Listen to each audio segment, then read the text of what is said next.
C'est un sujet d'histoire. Et à travers ça, je vais expliquer quelques histoires pour qu'on laisse des traces. Et pour qu'on ait aussi une analyse critique sur le passé. Comment la CEDEAO a été créée grâce à la contribution financière de Félix Houphouët-Boigny. CEDEAO que vous voyez là, la communauté économique des États de l'Afrique de l'Ouest là. Ça a été créé comment? C'est ce qu'on va vous expliquer. Quand on va t'expliquer là, tu vas t'asseoir, tu dis, donc il y avait tout ça dedans, hein. Donc pourquoi on voit certaines choses aujourd'hui, en même temps on voit des choses qu'on ne comprend pas. C'est pourquoi l'histoire est importante. L'ancien ministre ivoirien des Affaires étrangères rétablit la vérité sur le rôle joué par le président Félix Houphouët-Boigny dans la création de la communauté économique des États de l'Afrique de l'Ouest, en abrégé CEDEAO. Ici, l'ancien ministre des Affaires étrangères dont nous sommes en train de vous parler, ça va surprendre beaucoup de personnes. Ce n'est rien d'autre que M. Essi Amara.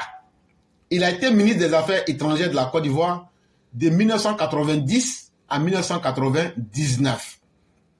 Et c'est lui qui nous explique comment la CEDEAO est née. La CEDEAO est un élément dans le maillon de toute la chaîne des institutions que le président Félix Houphouët-Boigny avait créé de toutes pièces, tel le Conseil de l'Entente en 1959, la CEDEAO le 28 mai 1975, ainsi que toutes celles où il avait été un acteur clé dans leur avènement, un pivot pour leur rayonnement sur la scène internationale. On a vu beaucoup ici. Ah non, ceux qui ont créé CEDEAO là, ce sont les putschistes du Nigeria.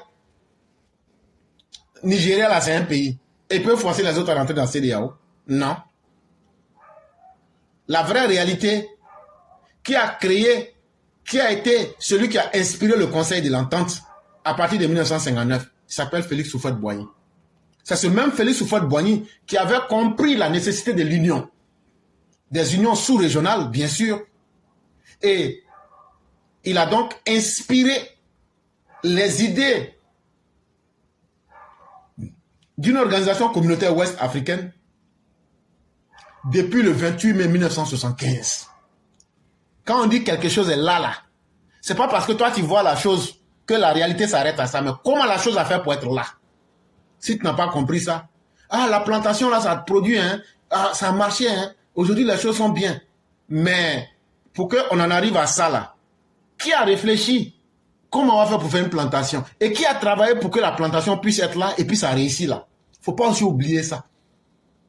Donc depuis le 28 mai 1975, Félix Houphouët-Boigny réfléchissait déjà à une union communautaire ouest-africaine qui va devenir plus tard la CEDEAO. Parce que Houphouët ne disait-il pas que la Côte d'Ivoire est comme un oasis en plein désert?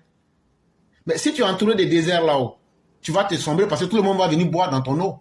Mais quand tu rends ça à une échelle régionale, ça facilite la tâche. On peut citer pêle-mêle Air Afrique, Adrao, ANAD, la PANA, l'APA, l'Association des producteurs de pétrole africains, l'ASECNA, l'OCAM, l'UUA, c'est-à-dire l'Association des universités africaines, enseignement supérieur et recherche université, la NAPSA, la nouvelle association pour l'avancement des services en Afrique, la BADA, l'Afreximbank, EcoBank, la communauté du bétail et de la viande, l'accord de Lagos, le CAMES, l'OUA, dont la création fut beaucoup plus complexe, et sans oublier encore le RDA. Nul n'est parfait, mais tout ce que je viens de vous citer là, toutes les organisations que je viens de vous citer là, Houphouët était tellement avant-gardiste qu'il a eu son mot à dire dans tout ça. Quand vous allez prendre le RDA, le Rassemblement démocratique africain, en 1946 à Bamako, quand vous allez prendre l'Organisation de l'unité africaine, ce qui est devenu l'UA aujourd'hui, quand vous allez prendre le CAMES, quand vous allez prendre l'accord de Lagos, quand vous allez prendre la communauté du bétail et de la viande, quand vous allez prendre EcoBank, quand vous allez prendre Afreximbank, la BAD, etc. Est-ce que le siège de la BAD n'était pas à Abidjan? Vous pensez que tout ça c'était gratuit? Donc ce que je suis en train de vous dire là, je vous donne des preuves pour vous dire, c'est pas seulement CEDEAO, c'est pas seulement le Conseil de l'Entente, mais pourquoi le siège de la BAD était à Abidjan? La NAPSA, la nouvelle association pour l'avancement des services en Afrique, Et beaucoup de choses comme l'OCAM. Beaucoup. Parce que c'est quelqu'un qui avait compris la nécessité d'une union. C'est dans l'unité que nous arriverons à faire quelque chose. Mais la première question qu'on se pose, pourquoi Oufo faisait tout ça? D'où vient à Oufo Boigny cette boulimie de cet activisme sur la scène internationale? Pourquoi il y avait toutes ces organisations sous-régionales pour que le rayonnement puisse être atteint au niveau international? Pourquoi Oufo faisait ça? C'est ce qu'on va vous expliquer. Tout simplement parce que le président Félix Houphouët-Boigny fut adepte de Socrate, célèbre, avec sa formule « Connais-toi toi-même ».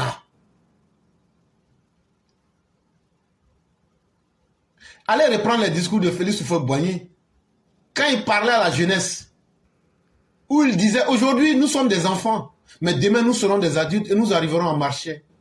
Mes chers jeunes gens, faites-vous confiance en vous-même. Croyez en l'avenir et demain, vous réussirez mieux que nous, mais nous ne traçons que les jalons pour vous. » Je vois souvent la vidéo sur Internet.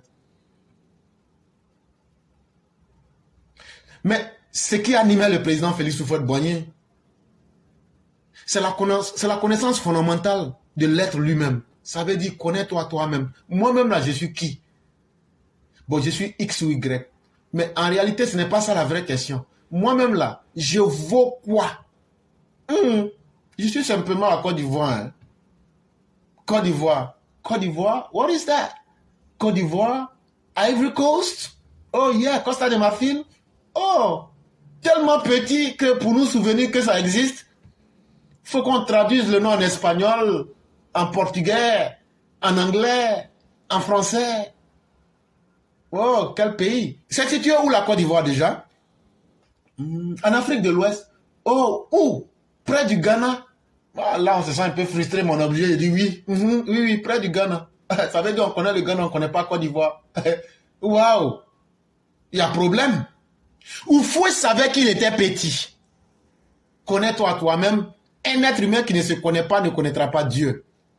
Ça encore, c'est vous les musulmans qui nous le dites. Avant de m'adorer, sachez qui je suis. Mais comment je peux connaître Dieu si je ne connais pas moi-même ma porte du paradis? Le paradis dont on parle ici, ce n'est pas le paradis imaginaire où vous allez avoir 60 femmes. Toi, tu étais ici, tu avais une puissance. On va te mettre 60 femmes là-bas. Il dit des houris.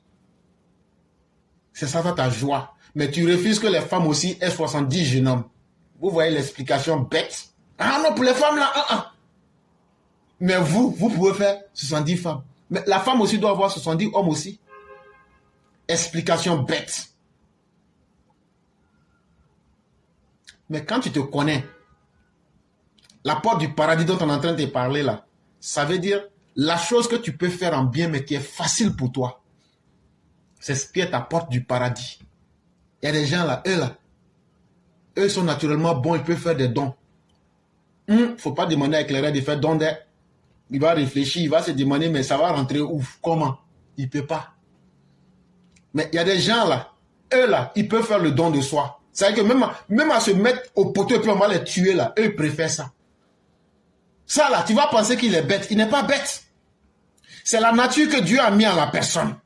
Ça veut dire, il y a des gens qui viennent là pour que le monde se souvienne d'eux. Ah, lui aussi, quand il est dans quelque chose, il va loin. Oui, parce que lui, il a fait un choix. Qu'on se souvienne que lui s'est sacrifié pour les autres. Et il va marquer les consciences. Il y a des gens, eux là, eux ne peuvent pas faire tout ça. Mais ils peuvent donner des bons conseils. C'est ta porte du paradis qui est là. C'est facile en plus pour la personne. Vous pensez que la personne est bête. Toi, tu donnes conseil aux gens, mais toi-même, tu ne peux pas prendre conseil là pour réussir. Ce n'est pas ça sa mission. Chacun a une mission sur cette terre-là. Connais-toi toi-même. Il y a combien ici sur cette plateforme-là qui savent que eux-mêmes là, qui connaissent la mission de leur existence? Est-ce que chacun ici, de tous ceux qui nous suivent, que vous soyez sur YouTube, sur toutes nos plateformes-là, il y a combien qui se sont assis qui disent, mais moi-même là-haut, depuis je suis en train de faire tout ça là-haut. Donc Dieu m'a créé comme un mouton. Ça, le matin, je me lève, je m'en vais prendre un peu à brouter de l'herbe à travers un boulot. Et puis la nuit, je viens me coucher un peu. Et puis après, je me réveille et puis je fais ça. Et puis demain, je suis un cadavre. est-ce que c'est pour ça que j'ai été véritablement créé? Il y a combien parmi nous qui se posent cette question-là, ou même qui se sont jamais posé cette question? Si tu ne l'as jamais fait, fais-le aujourd'hui. En te demandant, mais pourquoi j'existe et qui suis-je? Oufoué a compris, à l'échelle du pays, que la Côte d'Ivoire n'était rien. La Côte d'Ivoire n'était pas connue. Et à cette époque-là, avant les indépendances, je vais vous dire la vérité. On appelait la Côte d'Ivoire la terre des mauvais gens, la terre des mauvaises personnes. Et vous allez me demander, mais pourquoi on appelait la Côte d'Ivoire comme ça? Nous, on est Ivoiriens, nous, on ne peut pas accepter ça. Mon frère, moi, là, la réalité, c'est pas moi qui écris. Oh. La réalité, là, moi, je ne fais que te dire, va vérifier, puis tu viens dire que c'est faux. Mais moi, j'appelle les choses par leur nom. Ça peut te faire mal, hein, mais c'est pas moi qui ai créé les événements. Donc là, quand quelque chose est comme ça, là, moi, j'appelle ça comme ça. On appelait la Côte d'Ivoire la terre des mauvais gens, parce que quand les premiers colons sont venus là, c'est sur la côte, à cause de la forêt là, les moustiques les ont patras. Et donc là, le palier a tué beaucoup parmi eux, parmi les colons. Ils disent, ah, la terre là, ça c'est une mauvaise terre. Donc ceux qui vivent sur cette terre là, ce sont des mauvaises personnes. Et c'est ce qui va faire que la Côte d'Ivoire sera l'une des colonies les moins nanties, l'une des colonies qui sera les plus arriérées. Oufou était conscient de cela. Oufoué était tellement conscient de cela qu'à partir de 1946, là, il s'est dit, si on ne commence pas à changer le paradigme, si on ne commence pas à changer cette manière de voir les choses, là, la Côte d'Ivoire va rester dernier comme fesse. C'est là que, à partir de 1946, demandez à vos grands-parents, ils vont vous parler de l'aventure des 46. Les 46, là, ce n'était pas 46 personnes, hein. C'était 148 personnes. Dans les 148 personnes, là, il y avait 18 femmes, 18 jeunes filles.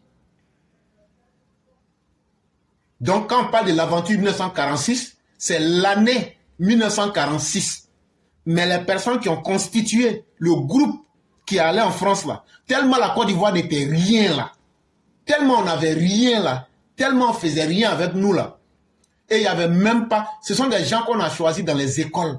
C'est-à-dire dans les écoles primaires et puis dans les écoles secondaires.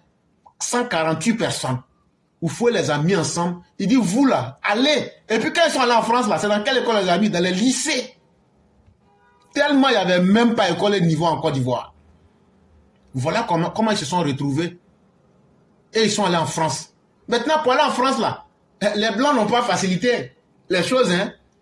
Les Blancs disent, mais vous là, on va vous laisser, vous allez devenir intellectuel demain là. Vous allez aller voir chez nous, en Occident là, comment le Blanc même souffre en Occident pour payer une maison. Vous allez venir découvrir qu'on dort dans des boîtes de sardines. Le Blanc sera démystifié. Donc, les gouverneurs qui étaient là ont empêché ça.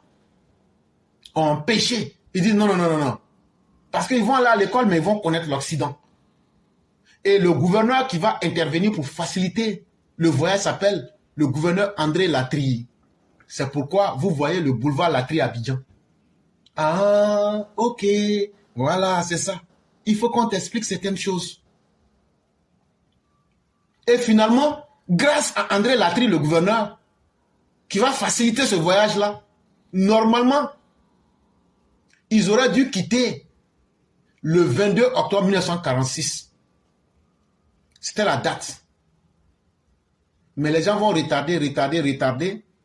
C'est finalement le 22 octobre 1946. Il y a un gros bateau bête qu'on appelle le F-707. C'est un bateau de la marine française. On va les mettre dans les bateaux là. Parce qu'avant, je vous ai déjà expliqué l'histoire de Félix Houphouët-Boigny ici. C'est dans le bateau qu'ils voyageaient. Donc, on va les mettre dans le bateau là.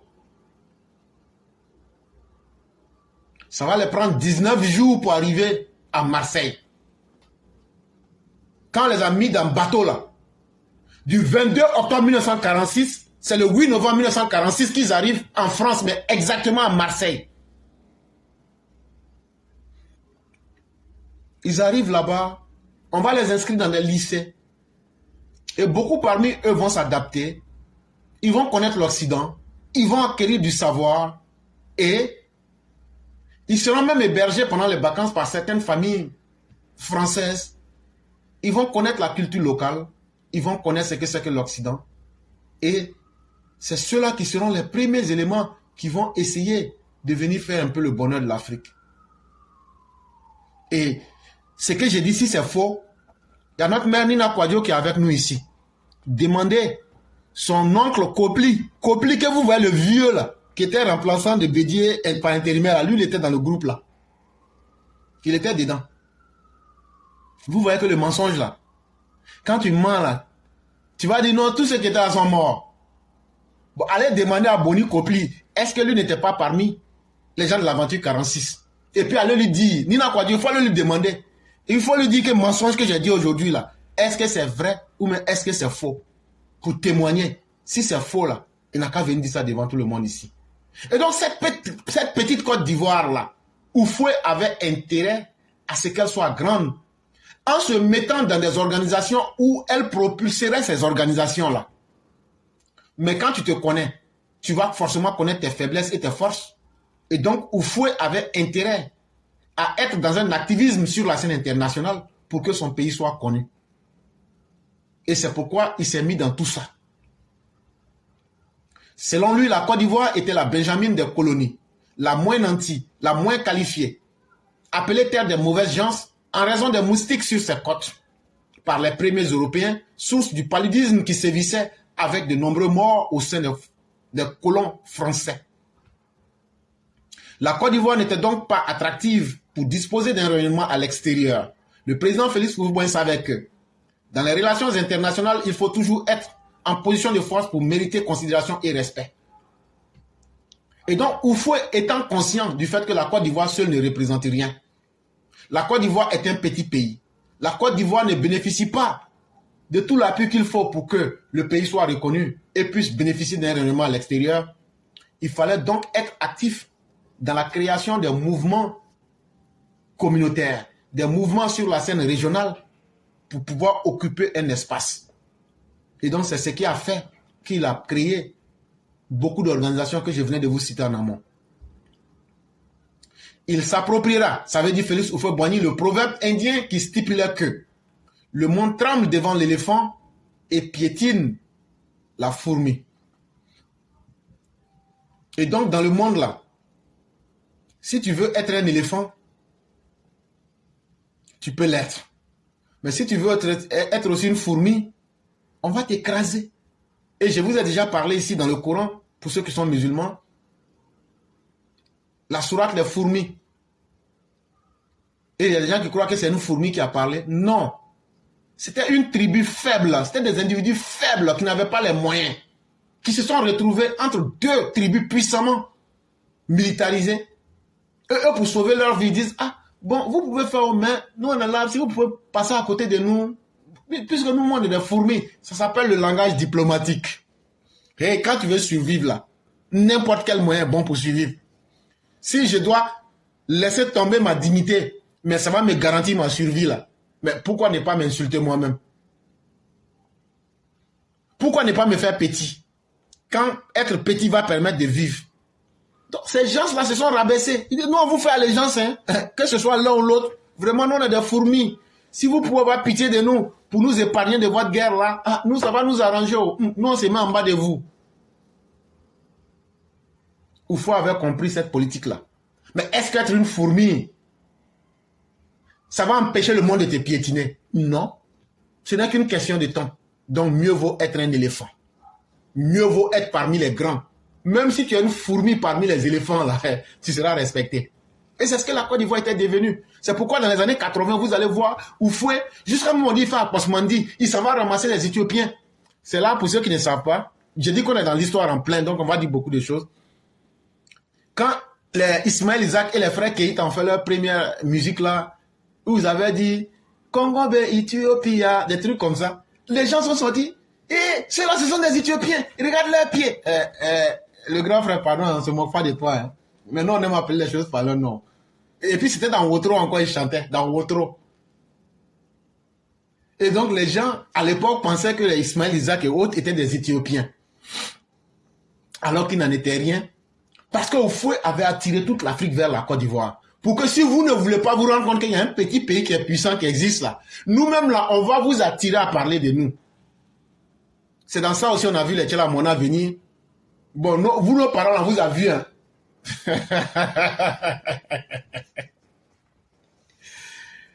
Même quand tu es petit, là, ça ne veut pas dire que tu ne vois pas clair. On a vu nos parents, quand Tchela Mona dansait là. On a vu ça. Bon, là, Dieu a dit qu'il ne faut pas juger tes parents. Tu n'es pas né pour être juste sur tes parents éclairants. Sinon, tu rentres directement en enfer. Hein. Voilà. Mais on a vu tout ça là. Salut Koné a vu. Moi-même, j'ai vu. Kaswat a vu. Foudado a vu. Maman Ouragan a vu. Tout le monde a vu. Nous vîmes. Parce que nous vécûmes.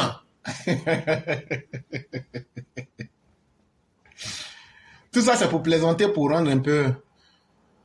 Pour détendre un peu l'atmosphère. Parce que quand on est trop sérieux, ça finit par tendre les nerfs. C'est pourquoi souvent, quand on parle, on met un peu de comique là-dedans.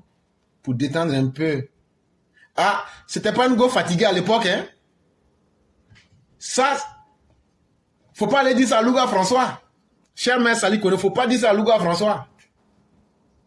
Ah, mon oncle là, lui, il a mangé la vie. Et donc, c'est comme ça que, à cette époque-là, tous les chanteurs, il y avait une émission qu'on appelait Afrique Étoile. Tous les chanteurs vont venir. Les Koffi Olomide et tout ça. C'est la Côte d'Ivoire qui les a fait de toutes pièces. La Côte d'Ivoire était devenue la plaque tournante. Si tu veux réussir, il faut passer par la Côte d'Ivoire. C'est dans ça encore notre cousin John Jongos. Lui, il est resté là. Tomber dans la piscine là, comme ça, vous. Et puis en même temps, là, les trucs là, des trucs là, des pailles là se sont levées comme ça sur l'eau. Il est en train de flotter comme un nénuphar. Il dit, il y a quoi? Mais tout ça, c'est la vie. Mais il y avait une caractéristique dans cette époque, c'est que les Ivoiriens n'avaient pas la haine. Les Ivoiriens s'aimaient. L'étranger n'était même pas étranger en Côte d'Ivoire. Tout le monde s'aimait. Et les gens, quand je me souviens des Chiko Chikaya, des Tchala Moana, des Koffi Olomide, tous ceux-là, la famille, il y avait la famille Morgan. Ah oui, respectez ceux qui ont vécu. Avec les variétoscopes. Ça, c'était la belle époque. L'époque où les gens ne savaient pas ce que c'était que la haine. L'époque où les gens vivaient et se voyaient tous en frères, en humanité. Au sein de toutes ces institutions, la Côte d'Ivoire n'était plus une fourmi, mais un acteur qui avait du poids pour peser sur les décisions importantes dans les relations internationales. Donc quand Oufou a fait ça là, c'était pas parce qu'il voulait faire Postmandi, c'est pas parce qu'il voulait être aimé. Je vous ai déjà dit ici, il y a beaucoup de choses, vous voyez, vous vous énervez. Pourquoi on a donné prix à telle personne? Pourquoi on a fait ça? Hé, laissez les choses là où elles sont. Quand tu sais ouvrir les yeux là, tu comprends beaucoup de choses. Quand on veut faire espionnage là, il y a beaucoup de types de personnes qu'on utilise, mais il y a des secteurs là, et là-bas ça passe vite. Quand on veut faire blanchiment d'argent là, il y a des secteurs là, ça passe vite, ça passe inaperçu. Donc là, il n'y a rien qui est gratuit. Et ce que ça a permis à la petite Côte d'Ivoire, c'est que puisqu'elle est active, donc partout où on prend les décisions, là, la petite fourmi Côte d'Ivoire est assise là-bas. Et puis on demande son avis. Et puis elle donne son avis, cette petite fourmi. Oufou a réussi cela. Et ça fait que l'Ivoirien était respecté. Allez demander à nos parents, c'est à partir de quelle année les Ivoiriens ont commencé à sortir de la Côte d'Ivoire pour dire je m'en vais à l'aventure. C'était une honte quand un Ivoirien dit j'allais à l'aventure. Jusqu'en 1986, c'était une honte quand un Ivoirien dit je m'en vais me chercher. On dit toi tu vas quitter la Côte d'Ivoire pour aller souffrir. Mais ça c'était dû au travail que Félix Houphouët-Boigny avait fait. Et le passeport ivoirien avait du mérite. Son leadership au sein du groupe de Brazzaville lui permit lors de la création de l'UA, ce qui est devenu aujourd'hui l'unité africaine, ou même l'Union africaine si vous voulez, en 1963, de faire approuver l'adoption de la célèbre résolution sur le principe de l'intangibilité des frontières issues de la colonisation, et cela contre la volonté des membres du groupe de Casablanca qui souhaitaient une remise en question de ces frontières pour une renégociation. Oufou était tellement puissant et tellement influent. Après les indépendances, exactement en 1963, pourquoi on arrive à créer l'UA, l'unité africaine, qu'on appelait avant l'Organisation de l'unité africaine? Les gens se sont dit, mais nos frontières là, est-ce qu'il ne faut pas les redéfinir? Il y avait deux groupes qui s'opposaient. D'autres disent, les frontières là, et on les appelait le groupe de Casablanca. Ils disent, il faut qu'on remette ça en question. Il faut qu'on retransforme nos frontières là. Il y a d'autres qui disent, non, non, non, on n'a qu'à laisser ça comme ça. On n'a qu'à laisser ça comme ça. Et donc, parmi ces deux groupes-là, il y avait une discussion qui bloquait sur la création de l'unité africaine. Mais c'est Oufoué qui va dire et qui va trouver la solution pour donner à ces personnes-là, pour qu'on puisse créer l'Union africaine, ou même l'Organisation de l'unité africaine, comme on l'appelait auparavant. Près d'une vingtaine de pays auraient été concernés si on avait ouvert la boîte de Pandore pour une renégociation des frontières, avec tous les risques de conflits que cela pourrait susciter en cas de contestation de la part des uns et des autres. Et qu'est-ce que Oufoué va dire? Il dit, mes chers parents, de toute façon c'est un bablo. Donc, mes chers parents, ce que moi je peux vous recommander, il parlait un peu dans son nez là. C'est que, de toute façon, même si ce que les Blancs ont fait, même si c'est pas bon, moi je pense que, et il va donner un proverbe baoulé. Quand tu n'as plus ta maman, tu peux te contenter de ta grand-maman. Et moi je pense que, même si les Blancs là, ce qu'ils ont fait là, c'est pas bon, on n'a qu'à laisser ça comme ça. Parce que si on veut redéfinir les frontières là-haut, ça va encore apporter Palabou. Palabou, c'est pas bon d'être. On n'a qu'à laisser ça comme ça. Maman Nina sait que c'est d'elle que je me moque. Oui, c'est de tous les baoulés que je me moque. Voilà. Si vous voulez attraper moi, frappez-moi, mais ne me blessez pas.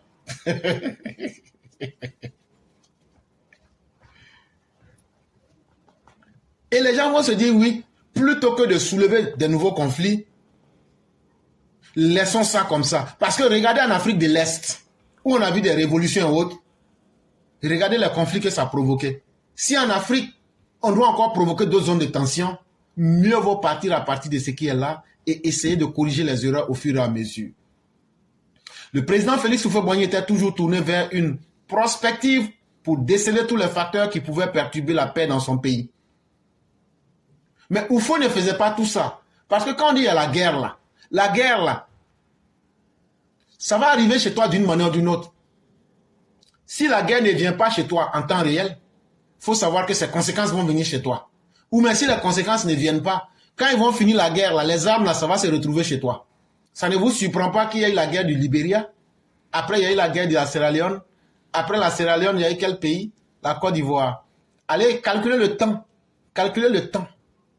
Vous allez voir que c'est un temps qui est très bien chronométré. Les marchands d'armes se promènent. Les armes ne font que changer de pays. La création de la CEDEAO était le résultat de ces réflexions. Analyse à partir de la géopolitique de la Côte d'Ivoire.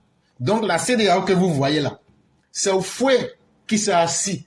Quand il regarde la réalité politique avec la géographie de l'Afrique de l'Ouest là, c'est Oufoué qui a réfléchi, analysé et proposé ça, mais en se basant sur la Côte d'Ivoire. Comment mettre la Côte d'Ivoire au centre du débat et comment arriver à réunir les autres autour de la Côte d'Ivoire. C'est Oufoué qui a fait les premières réflexions sur la CEDEAO et qui a proposé les premières analyses, et ça s'est fait à partir de la géopolitique de la Côte d'Ivoire. Et comment il a procédé? À l'ouest, la Côte d'Ivoire partage une frontière de près de 750 km avec le Libéria, pays avec lequel nous partageons les ethnies guérées qu'on appelle les Krans au Libéria, les Yakuba qu'on appelle les Guio au Libéria. Pour ceux qui vont au Libéria, ou bien qui vont à la frontière du Libéria, vous allez bien voir ces choses que je suis en train de dire. Il y a une petite route quand tu rentres là-bas par Zonia, là. Tu marches, tu rentres au Libéria. Au sud, nous avons des royaumes, c'est-à-dire le peuple Akan, originaire du Ghana. Celui du Sanwi, puis celui des Nzima. Donc, il faut s'asseoir. Il dit, si je me base sur ce que la Côte d'Ivoire est, on a nos frères Guéré, Yacouba. Quand ils vont au Libéria, on les appelle les crans. Quand ils sont Yacouba, on les appelle Guio. Eux, ils sont à l'ouest. À l'est, on a nos frères du Sanwi et les Nzima. Le groupe des mamans Fiona Koura et puis les mamans Nina Kwadio. Elle pouvait à tout moment faire l'objet de manipulation des activistes de Nkrumah avec qui nous partageons la même frontière. À l'époque, les Kwame Nkrumah qui étaient en difficulté politique, c'est pourquoi vous avez vu la crise du Sanwi. Et Oufou a bien tiré les leçons de la crise du Sanwi. Il s'est dit comment faire pour que ça ne puisse plus se répéter. Parce que on pouvait manipuler les crans comme les guillots qui, quand ils sont en Côte d'Ivoire, ils sont appelés, comme je venais de le dire plus haut, Guéré ou Yacouba. Et si vous, quand on va arriver dans la guerre du Libéria, vous allez comprendre de quoi il est question. Et c'est ça le drame de la Côte d'Ivoire. C'est que quand il y a une guerre en Côte d'Ivoire, il y a des ethnies qui ont leur démembrement. Les gens du Nord, eux, ont leur démembrement que vous connaissez. En même temps aussi, là, s'il y a une guerre à l'ouest, là, c'est pourquoi les Lima FS et autres qu'on accuse, ils viennent plus par solidarité. C'est comme ça. Ça sera la même chose aussi à l'est. Et donc, un tel pays-là, il ne faut pas te contenter d'être refermé sur soi-même. Parce que quand ça va mal chez les autres, ils vont manipuler vos populations qui sont proches d'elles. Hey, disons-nous la vérité, la guerre au Libéria, là, c'est comment? C'est comment? Donc, quand ils sont revenus, là, c'est comment? Nous étions donc voisins avec des pays anglophones au sein desquels nous partageons les mêmes ethnies avec les valeurs traditionnelles communes. Donc, de la même manière que vous dites pourquoi le père de Draman est allé sur les frontières de Sindou et autres, appelez ça comme vous voulez. C'est de cette même manière-là que les Akans n'ont pas honte d'aller faire les cérémonies traditionnelles au Ghana. C'est comme ça que les Yacouba qu'on appelle Guio ou bien les Guéré qu'on appelle les crans et autres n'ont pas honte d'aller au Libéria. Quand il y a des cérémonies traditionnelles là, ils vont faire ça là-bas. Mais pourquoi c'est pour les gens du Nord qui vous gênent? Posons la question et puis réfléchissons dessus sans état d'âme. Pourquoi vous pouvez rentrer dans vos traditions, vous pouvez aller au Ghana, vous pouvez aller, la mort de Bédié là, asseyez-vous, vous allez voir une forte délégation de Ghanéens venir. À la limite même, si on ne va pas prendre le corps de Bédié pour l'enterrer au Ghana, peut-être ils vont le faire en cachette. Mais ça ne doit pas gêner. Quand c'est le Libéria, ça ne doit pas gêner. Mais quand c'est les gens du Nord, là, ça gêne. Donc là, vous voulez une volonté de puissance. Je parle des haineux, je ne parle pas des populations. Vous êtes dans la manipulation. Ce que vous-même vous faites, vous dites aux autres de ne pas faire. Il n'y a aucune différence entre un Kwame écrit avec KW et un Kwame écrit avec KOUU. Quand on prononce Kwame. Quand on prononce un Kone du Libéria, c'est la même chose qu'un Kone de la Côte d'Ivoire. C'est de cette même manière-là. Quand on prononce un Koulibaly, si tu veux Koulibaly là, il faut écrire ça avec K, H. Et puis le O là, si tu veux, il faut écrire avec 2 O, puis tu écris 2 U. Ça sera toujours Koulibaly. Donc là, manipulation, arrogance, tromperie du peuple. Chers gens du Nord, de la manière que vous avez l'habitude d'écrire vos noms, écrivez vos noms comme ça. Ce n'est pas là le fondement du problème. C'est de la manipulation. Seulement, avec tout ce que les peuples de l'AES vous ont montré, à vous de mettre une barrière entre vous et eux. Pour dire que les réalités du monde ont changé aujourd'hui. Vous avez décidé de prendre un chemin qui est carrément nouveau. À partir d'aujourd'hui, prenez vos destins et assumez-vous. Ce que vous ne faites pas, vous n'avez aucun droit de le demander aux autres de le faire. Et il n'y a aucun peuple qui acceptera qu'on marche sur sa dignité.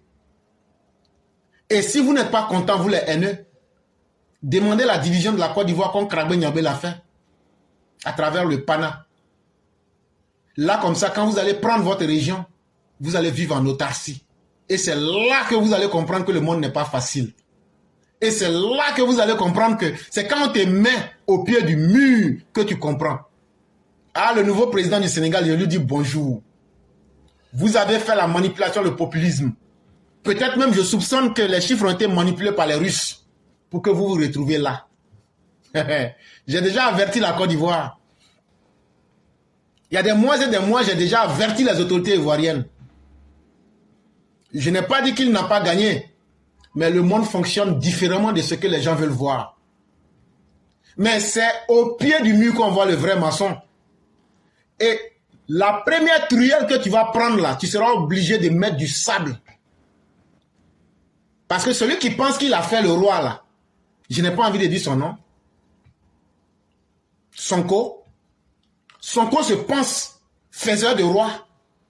Sonko va vouloir te manipuler. Mais la réalité de l'existence, quand il y a la gestion du pouvoir, là, c'est maintenant que tu vas voir. Il y a Joe Biden qui va t'appeler, Emmanuel va t'appeler, Vladimir Ojich va t'appeler, le président de la Chine va t'appeler, Alassane Ouattara même t'a déjà félicité. Frère, c'est maintenant que tu vas voir la vraie réalité. Blaguer les gens pour dire qu'on veut ça là. Maintenant là, on va voir si vous pouvez rentrer dans l'AES ou pas. Les gens vont te faire les comptes du Sénégal. Ils vont te mettre toutes les réalités en face. C'est là que tu vas comprendre que être opposant est encore plus facile qu'être à la gestion d'un pays. Mais ton premier palabre là, ça sera entre toi et celui qui pense que c'est lui qui t'a fait. Sonko. Sonko va vouloir te maîtriser. Si tu acceptes, tu vas échouer. Si tu n'acceptes pas, vous serez en palabre. C'est à vous-même de décider là-bas. Maintenant, la réalité politique va se mettre en face. Quel destin vous allez donner au Sénégal? Vous pouvez décider d'aller dans l'AES avec toutes les conséquences que cela conçoit. Comme vous pouvez décider de rester avec les partenaires traditionnels. En restant avec les partenaires traditionnels, tu auras dévié de l'idéologie de Sonko. Et c'est ce que je suis en train de dire. Sonko, pense que c'est grâce à lui que tu es là. Et donc, tu lui dois tout. Et donc, il va te dicter. Oh, toi, tu es président. Et les Sénégalais t'ont élu. Ce n'est pas Sonko qu'ils ont élu. Ça va créer forcément des rapports de force entre vous. Mais deuxième chose, la politique que vous allez mener. Aujourd'hui, on ne peut pas mener une politique d'hypocrisie. Tu ne peux pas être avec les criminels et en même temps avec les victimes. Tu ne peux pas être avec les partenaires nouveaux que vous voulez vous créer et être en même temps dans un double jeu avec vos partenaires traditionnels. Et chers frères, l'équation sera lourde pour vous. L'équation sera lourde pour vous. Parce que les pays de l'AES s'attendent à ce que la manipulation que vous avez faite pour tirer deux avantages là, aujourd'hui, ils s'attendent à retour sur investissement. Ah oui, il faut qu'on vous dise ça, le PASTEF. Les pays de l'AES là, ils s'attendent à retour sur investissement. Maintenant, comment vous allez faire? Vous allez les trahir. Si vous les trahissez, eux, ils vont faire venir les djihadistes chez vous.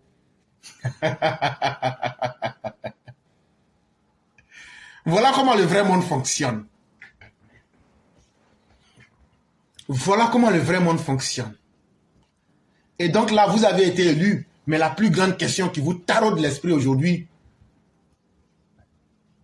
qu'est-ce que nous allons faire? Qu'est-ce que nous allons faire? Et là, ça devient difficile. faut simplement s'adapter. Il faut simplement s'adapter. Le président Félix Houphouët-Boigny, ayant été médecin à Guiglo, connaissait parfaitement à travers son personnel local tous les problèmes sociologiques du voisin libérien. Les Noirs américains, communément appelés Congo, traitaient les populations autochtones comme des sujets des esclaves. Et donc, pour ceux qui ne connaissent pas l'histoire du Libéria,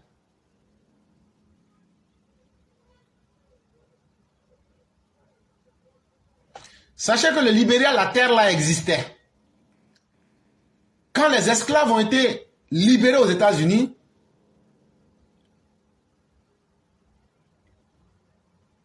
il y a un groupe qui s'est dit non, on ne va pas rester, non, on va revenir aux terres ancestrales. Et ils ont été déportés au Libéria. C'est pourquoi vous verrez, quand vous prenez le mot Libéria, Liberty, c'est la terre de la liberté. Mais quand ils sont venus au Libéria, ces Américains noirs là, eux pensaient qu'ils étaient mieux que les autochtones qui étaient là. Ça veut dire les Crans, les Madingo et autres, les Guio, les populations africaines qui étaient là. Si vous voulez, les Guéré, les Wobé, les Yakuba qui sont libérés avec les Manengo, les Mandinka, même chose là, les Djoula si vous voulez qui sont là-bas là. Eux sont venus, ils disent non, non, on est mieux que vous. Ils ont commencé à battre les gars. Qui ne sait pas qu'à Guiglo, Mandanané, moi je connais bien cette zone-là. Jusqu'à même on partait à zone, tout ça là, les Maples, tout, je connais bien cette zone-là. Il y a beaucoup qui venaient en Côte d'Ivoire. Parce que les liens historiques, les liens traditionnels et les liens historiques, dans la tête des populations, il n'y a pas de différence. Ces Américains noirs là, les populations locales les appelaient les Congo. C-O-N-G-O. De toute façon, ils ont maltraité les gens là. Tellement ils ont maltraité les gens là. C'est là que les Samuel Doe vont se lever pour attraper les William Tolbert et puis les fusiller. Pour que les autochtones puissent prendre l'histoire du pays. Moi j'ai dit, oh, c'est nous les vrais Africains. On connaît nos traditions, on connaît notre histoire et on ne va pas nous tromper. On va dire ce qu'on sait. Est-ce que ce qu'on dit c'est la science infuse? Non. Mais ce que je connais là, je vais dire pour que demain là, ce qui est vrai dedans, ça puisse servir. En ce moment-là, est-ce que vous allez demander, une fois j'ai mis une photo d'une dame là, les femmes du là, elles avaient des assiettes là, il y avait des fleurs dessus. On appelle ça Monrovia. Mais les gens ne comprennent pas. Les gens pensaient qu'on a mis ça comme ça. C'est pas comme ça, hein. Il y a une histoire derrière. En fait, là, les femmes du là, à l'époque, elles partaient prendre ces marchandises. Il y en avait de toutes les tailles. On appelait ça Monrovia. Mais elles, ça me faisait dire Monrovia. Le Libéria était un pays bon, mais un pays extrêmement dangereux. Le trafic d'êtres humains. Les Tolbert et autres là, ils ont traité les sujets locaux comme des animaux, comme des esclaves. Et c'est là que vous allez voir les Samuel Doe prendre les armes et balayer tous ces racailles là. Et après on va en arriver au prince Jensen et autres. Vous connaissez déjà l'histoire. Oufo était conscient de cela. Parce que chaque fois que la population était brimée au Libéria, elle venait chez leurs parents qui sont à Guiglo, Danané, Zonien, tout. Et en même temps, pour ceux qui se souviennent, Oufoué était très impliqué dans la lutte contre l'apartheid qui s'évitait en Afrique du Sud. Mais l'apartheid en Afrique du Sud était encore mieux que ce qui s'est passé au Libéria. Mais comme ce sont des pauvres citoyens africains, ça n'intéressait personne. Ça n'intéressait personne. Oufoué a payé le président William Tolbert. Il dit, Willy, il faut changer. Il faut arrêter de diviser ton peuple. Il faut inclure les Crans. Et puis les Guio, les Guéré et puis les Yakuba dans ta gestion. Je vous ai dit, quand ils sont au Libéria, si les Yacouba, on l'appelle Guillaume. Si les Guérés, on l'appelle Cran. Mais c'est la même chose.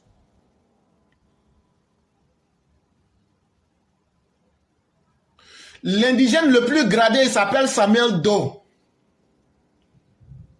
Il faut leur faire de la place. Sinon, un jour, ça va se retourner contre toi.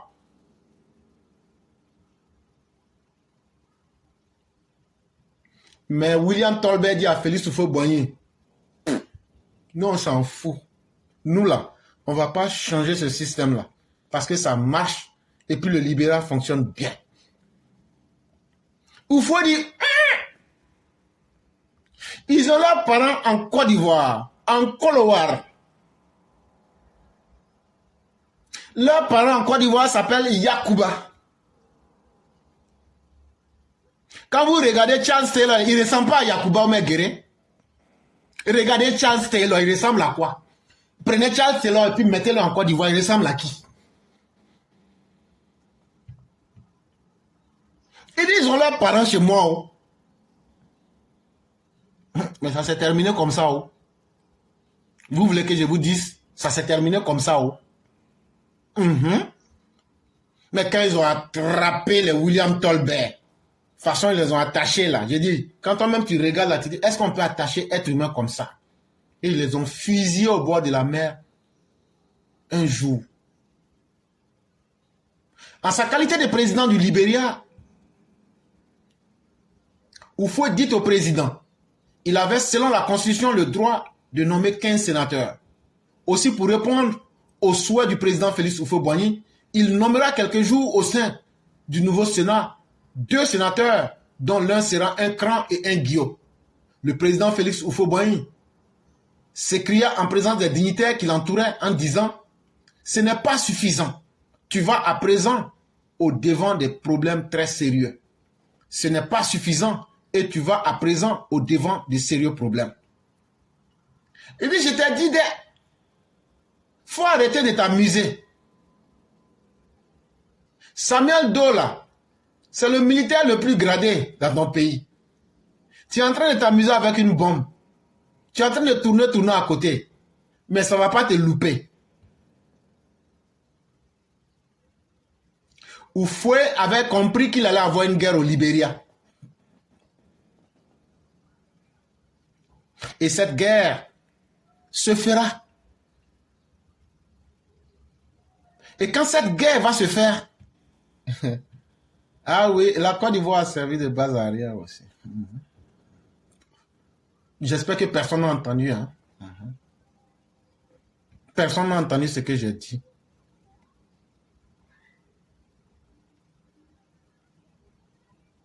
C'est comme ça. Oh. Et cette guerre a causé des milliers de morts. Et cette guerre a fini par détruire ce très beau pays qui s'appelait le Libéria. Houphouët avait une très bonne connaissance de la réalité. Mais il va aller plus loin pour comprendre ce qu'Alassane Ouattara est en train de vivre aujourd'hui là. Houphouët avait compris ça depuis les années 1970. La guerre entre les anglophones et les francophones. Et donc pour éviter qu'il soit victime non consentante, il avait toujours anticipé en étant l'ami de tout le monde et pratiquement l'ennemi de personne. Nous étions depuis la colonisation enfermés dans des institutions formées uniquement d'étant francophones.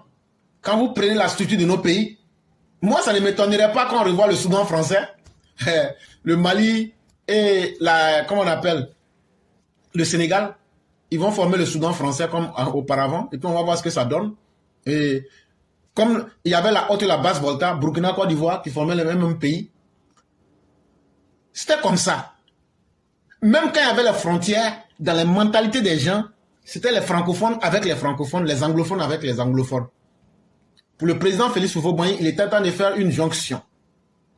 Un pas de plus pour réunir dans une seule structure les États francophones et nos voisins anglophones. Le président Félix Houphouët-Boigny sensibilisa d'abord les 5 États membres du Conseil de l'Entente. Donc quand Félix Houphouët-Boigny a créé le Conseil de l'Entente là, il n'a pas créé ça pour que lui soit financier et puis les autres n'ont qu'à profiter. Non, non, non. Il dit comme les francophones déjà on s'entend entre nous là, pourquoi ne pas trouver le Conseil de l'Entente quand ça marche bien entre nos 5 pays? Maintenant on prend ça pour dire, regardez, nous on est déjà unis. Nous on est déjà unis. Donc vous les anglophones là, c'est comment? Puis au cours d'un sommet de la CEO, la communauté économique des États de l'Afrique de l'Ouest, il développa à ses pairs la nécessité de créer une nouvelle organisation plus large, plus cohérente, pour s'attaquer avec 15 États à des défis politiques et économiques plus importants. Il n'eut pas de refus catégorique, mais quelques réserves à travers l'accueil peu glacial observé à sa communication. C'est après la création du Conseil de l'Entente, Houphouët va utiliser ça durant une des réunions de la communauté économique des États de l'Afrique de l'Ouest. Il va convaincre, pour nous on est déjà 5.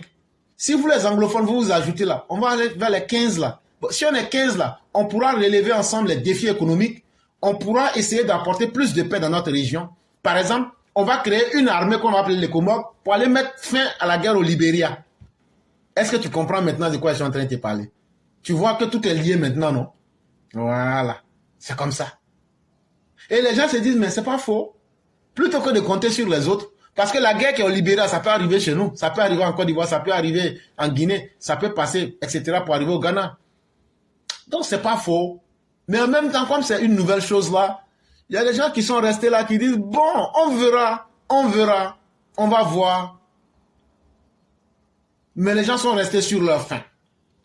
Pour certains de ces pairs, nous étions bien ensemble dans un contexte harmonieux, avec des cadres formés dans la même ville de Gorée, de Sébikotane au Sénégal. Parce que ce que beaucoup ne savent pas, les cadres de l'administration et même de l'après-colonisation étaient plutôt formés à William Ponty, à Gorée ou même à Sébikotane au Sénégal. C'est là-bas que vous avez eu des petits médecins comme les Félix Houphouët-Boigny, mais qui au moins, même s'ils étaient petits médecins, ils avaient une conscience professionnelle et ils aimaient leur peuple. Et donc, il fallait quitter dans les anciens schémas, au lieu de retracer les frontières. Si vous suivez bien le cours qu'on est en train de vous donner, au lieu de retracer les frontières physiques, il fallait plutôt laisser les frontières physiques comme tracées par les colons, mais redéfinir les frontières intellectuelles, les frontières idéologiques, les frontières économiques et les frontières dans l'abstrait, si je puis me le permettre. Et donc, Houphouët qui s'est opposé à la refonte des frontières physiques n'était pas forcément opposé aux frontières politiques. Et on va créer des grands groupes politiques d'ensemble. Et on va pouvoir gérer nos problèmes, créer des armées comme les Comores, créer des structures économiques comme la CEDEAO, etc. pour essayer de relever ensemble tous les défis. Le président Senghor, avec l'humour, avait relevé que nous n'avons pas les mêmes tournures d'esprit avec nos frères anglophones. Comment disait-il? Peut-on comprendre que les juges de nos frères anglophones au XXe siècle siègent encore dans leurs tribunaux avec des perruques du Moyen-Âge? Ça, de la même manière que les francophones, parce que dans les pays anglophones là, eux là, ils ont, vous avez vu ça dans les films des Nigériens là, où ils portent des trucs comme les cheveux des vieux blancs là, des Louis XIV là, ils portent ça et puis ils s'en vont s'asseoir. Depuis quand un noir a eu cheveux blonds. Mais toujours, c'est une tradition qu'on copie bêtement sans s'en rendre compte. Et donc Senghor va dire, mais vous, nous et puis les anglophones, on ne peut pas s'entendre. On ne peut pas s'entendre. Nous, on a des préjugés sur eux. Eux aussi, ils ont des préjugés sur nous. Est-ce que ça là, on va s'entendre? Le président Houphouët-Boigny mit l'accent sur le fait que nous sommes en réalité des mêmes ethnies et que c'était la conférence de Berlin en 1885 que 14 pays européens de l'Empire ottoman divisèrent l'Afrique, les ethnies, les familles, les valeurs traditionnelles africaines qui peuvent nous être utiles aujourd'hui dans la résolution de nos conflits et favoriser les vraies réconciliations entre nous. C'est là où il faut répondre au président Senghor. Il dit non, je vous ai déjà parlé de la conférence de Berlin, ceux qui ont divisé, je vous ai donné les noms, tout. On a déjà parlé de ça dans un autre cours. Donc, les faux élèves qui ne suivent pas les cours, vous, là, on va vous poser les questions un jour. Ne suivez pas les cours, là. Hein. Un jour, on va vous poser les questions, là, vous ne pourrez pas répondre. Et donc, le président Félix Houphouët-Boigny répond à Senghor, il dit oui, on peut bien se moquer des anglophones.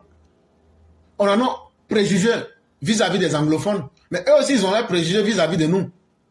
Eux, ils pensent que nous, on est bêtes. Les anglophones, là, eux, ne voient même pas cheveux sur tête des francophones. Eux nous voient comme des moutons. Et donc, là, pour nous en sortir, là, Senghor, écoute, la division de l'Afrique que tu vois, là, et puis moi-même, j'ai dit que je ne veux pas qu'on redéfinisse les frontières, là. Il dit, écoute bien, quand tu vas au Mali, là, quand tu vas au Sénégal, il n'y a pas de Djoula là-bas. Quand tu vas en Guinée-Bissau, il n'y a pas de Djoula là-bas. Quand tu vas en Guinée-Conakry, il n'y a pas de Djoula. Quand tu viens en Côte d'Ivoire, il n'y a pas de Djoula. Quand tu vas au Togo, il n'y a pas Akan là-bas. Quand tu vas au Bénin, il n'y a pas Akan là-bas. Quand tu vas au Ghana, il n'y a pas Akan là-bas. Quand tu vas en Côte d'Ivoire, il n'y a pas Akan là-bas. Quand tu vas au Libéria, il n'y a pas Akan là-bas. Il n'y a pas Guéré en Côte d'Ivoire. Il n'y a pas Guio en Côte d'Ivoire. Il n'y a pas, Yacouba en Côte d'Ivoire. Il n'y a pas Guio au Libéria. Etc., etc. Il dit, il y a certains de tes parents là, les Djoula là, il y a leur prolongement là-bas jusqu'au Sénégal. Et j'ai expliqué un peu ici. Le terme Wolof, mais en réalité qui est Jolof, ça veut dire les hommes aux os noirs, os noirs. Et dit donc là, la conférence de Berlin qui est venue en 1885 pour diviser 14 petits pays sont allés s'asseoir pour diviser des continents qui sont 10 fois plus grands que eux là. Il dit, hey, si on veut s'en sortir là, il faudrait qu'on s'inspire de nos ethnies. Si par exemple, il y a un problème qu'on n'arrive pas à régler là, est-ce que vous n'avez pas vu Alassane Ouattara aller en 2020 au Ghana? Ceux qui se souviennent bien, posez-vous la question, pourquoi elle est là-bas? Pourquoi quand Alassane Ouattara est parti tout dernièrement, en 2024 là, au Ghana, les chefs traditionnels sont allés le rencontrer? On est en train de dire tout ça là, que c'est fini. Entre le Mali et la Côte d'Ivoire, entre le Burkina et la Côte d'Ivoire, c'est fini. Mais en réalité là, c'est sur le plan politique que c'est fini. Mais les parents vont toujours demeurer des parents. Les ethnies là, on ne peut pas changer ça. Les familles là, on ne peut pas changer ça. Les traditions là, le fétiche du Mandé, ça se trouve ouf. L'empire du Mandé là, ce fétiche là, le fétiche qui réunissait l'empire du Mandé là, ça se trouve ouf. Ça se trouve en Guinée. La Guinée-Conakry là, ça se trouve là-bas. Il y a d'autres choses, j'aurais pu dire ça en public, mais ce n'est pas important. Et donc ça là, vous ne pouvez pas changer. Donc ce qui est bon aujourd'hui là, si on veut aider nos populations, nous en tant que des intellectuels et des leaders, comme toi, Senghor et puis moi, Félix Houphouët-Boigny, ce n'est pas parce que nous ne voulons pas qu'il y ait l'instabilité dans nos pays qu'il n'y aura pas d'instabilité. Pour résoudre les problèmes de conflit, de palabres, et puis pour réunifier nos peuples là, on peut se baser sur les familles, les ethnies, nos valeurs traditionnelles pour essayer de décanter certaines situations. Est-ce que tu peux prendre une délégation de Guillaume pour aller demander pardon au chef Yacouba et puis ils vont refuser? L'ambassadeur Claude Saïd connaît.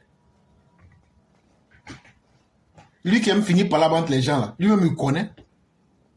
Tu ne peux pas prendre un chef cran et puis des guerriers vont se lever pour aller au Libéria, on va leur dire non, non, non, on n'accepte pas. C'est pas possible. Même palabre que vous voyez entre les Maliens et les Ivoiriens là, c'est sur le plan politique. Mais après là, si les chefs traditionnels veulent se rencontrer, même demain ils vont se rencontrer, il n'y a rien qui va se passer. C'est comme ça. Tu ne peux pas changer de nature. Tu ne peux pas changer ta famille. Tu ne peux pas changer de continent. Tu ne peux pas changer de couleur de peau. Michael Jackson est devenu comme Aya la poupée. Mais après, il est venu, on l'a nommé chef Annie. On a vu ça ici. C'est pas ça. On ne peut pas fuir son destin. Et c'est pourquoi quand je vois des musulmans dire non, le destin d'un homme là, c'est Dieu qui décide. Mais de quel destin on parle? Le destin dont on parle là, c'est des facteurs que tu ne peux pas changer, quel que soit ce que tu feras. Tu peux pas dire, comme toi tu as réussi, tu réunis tes parents. Tu peux faire ça sur papier, mais ça reste les gènes là. Les gènes là, les chromosomes là. Tu peux pas changer ça. Ah non, comme moi je suis devenu riche là. Faites Kinako, moi je vais changer, je vais devenir comme on appelle aujourd'hui là. Je vais devenir clair. Tu vas devenir clair. Mais on va dire, c'est un noir qui est devenu clair. Ça va jamais s'enlever. Moi, je n'aime plus ma famille. Je vais changer de nom de famille. Maintenant, ouais, je vais m'appeler maintenant. Comme je vis aux États-Unis là, je vais me faire appeler Johnson Robert. Johnson Robert. Là, comme ça, on va même plus savoir même que, hey, dans le livre historique, ça écrit là-bas. On dit c'est un vieux Africain, Ivoirien endurci. Il est venu ici et puis il veut se cacher. Mais ça est là, on ne va jamais cacher. Les mêmes valeurs traditionnelles. Et regardez les boubous traditionnels que nos parents portent. Allez au Libéria, allez dans tous ces pays, c'est la même chose. Même chose pour les gens du Nord, même chose pour les Akans, avec les Kita et autres. Ça, là, on ne peut pas changer. Il dit, mais on peut utiliser tout ça pour réunir nos peuples. La réunion se termina alors dans une atmosphère détendue et les contacts devaient être maintenus pour approfondir les différents éléments à prendre en considération pour les introduire dans les structures de la nouvelle organisation en création. Et donc, c'est après tout ça là que les gens même se sont dit, oui, oui, c'est pas faux. C'est pas faux. Et donc, la première réunion, ils se sont levés, ils sont partis. Et c'est après ça maintenant, ce qui trompe beaucoup de personnes, c'est à partir de Yakubu Gowon que les gens vont penser que ce sont les anglophones qui ont créé CEDEAO. Non, c'est que tu n'as pas imaginé pour donner l'idée. Et après avoir mis l'idée, tu n'as pas réfléchi pour donner les conditions là. C'est pas toi qui as créé. Tu n'es qu'un élément qui a participé à la finition. Et en ce moment, au Nigeria, non, coup d'État même était étonné. Coup d'État sur coup d'État. Coup d'État sur coup d'État. Le plus enthousiaste pour cette initiative fut le président du Nigeria, Yakubu Gowon. Mais on aura un président du Nigeria qui va comprendre que le Nigeria même là, un grand pays. En réalité, le Nigeria que vous voyez là, c'est 8 pays collés. C'est 8 pays collés qui font le Nigeria. Il dit vrai là, si on doit continuer comme ça, c'est pas bon. Et donc Yakubu Gowon, lui va s'intéresser au projet. Et il était tellement intéressé par le projet, il va envoyer une délégation de diplomates du Nigeria pour remercier le président Félix Houphouët-Boigny pour l'initiative. Il va dire, vraiment, Houphouët, tu es un visionnaire. L'initiative que tu as envoyée là pour qu'on crée la CEDEAO, pour regrouper nos sous-régions là, c'est une très bonne chose. Parce qu'en ce moment-là, je vous ai dit que le Nigeria était dans le coup d'État, mais le Nigeria était isolé de tout le monde. Le Nigeria n'était en collaboration avec personne. Or, tu ne peux pas vivre seul. Et donc, le Nigeria vient en appui au travail colossal fait par Félix Houphouët-Boigny. Et le Nigeria voit ça comme un cadeau royal, où ça va lui permettre d'avoir encore de la visibilité sur la scène africaine. Pour ne pas dire internationale, mais tout au moins africaine. Mais, Yakubu Gowon, les personnes qu'il avait envoyées, je vous ai dit, ce sont des diplomates. Le chef de la délégation là s'appelait Jonathan Coker. Jonathan Coker. Jonathan comme en français, Coker là, tu écris C-O-K-E-R.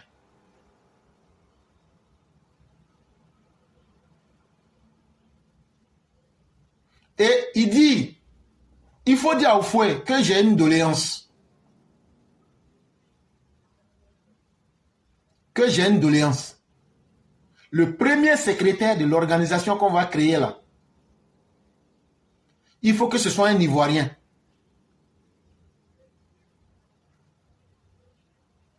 Il faut que ce soit un Ivoirien pour que le travail soit bien mené. Mais en retour, nous le Nigeria, on va accorder tout notre appui et tout notre soutien pour que l'entreprise puisse être réussie.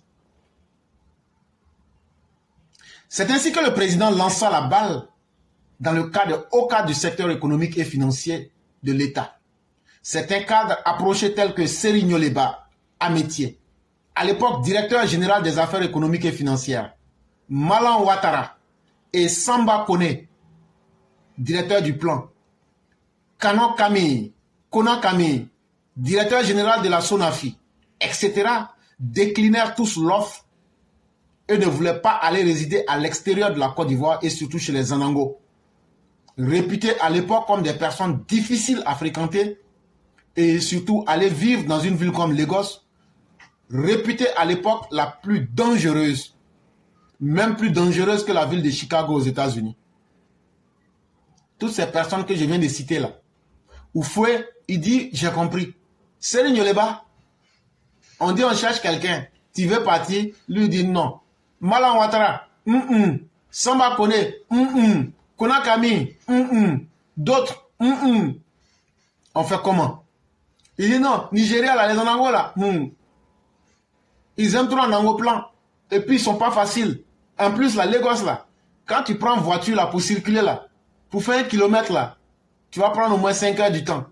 Tout ça là, ça ne nous arrange pas. Et dans ça, on peut te tuer. Tellement il y a criminalité. Donc vraiment, nous, on n'a pas envie de partir.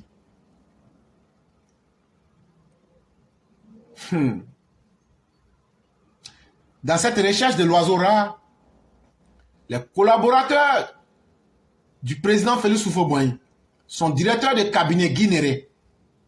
Guy Néré là, c'était pas un Ivoirien. Mais Guy Néré là, ce qu'il a fait pour la Côte d'Ivoire, c'est Dieu qui connaît. Il faut aller taper Guy Néré. Guy Néré, on écrit G-U-Y. Maintenant, Néré là, c'est N-A-I-R-A-Y.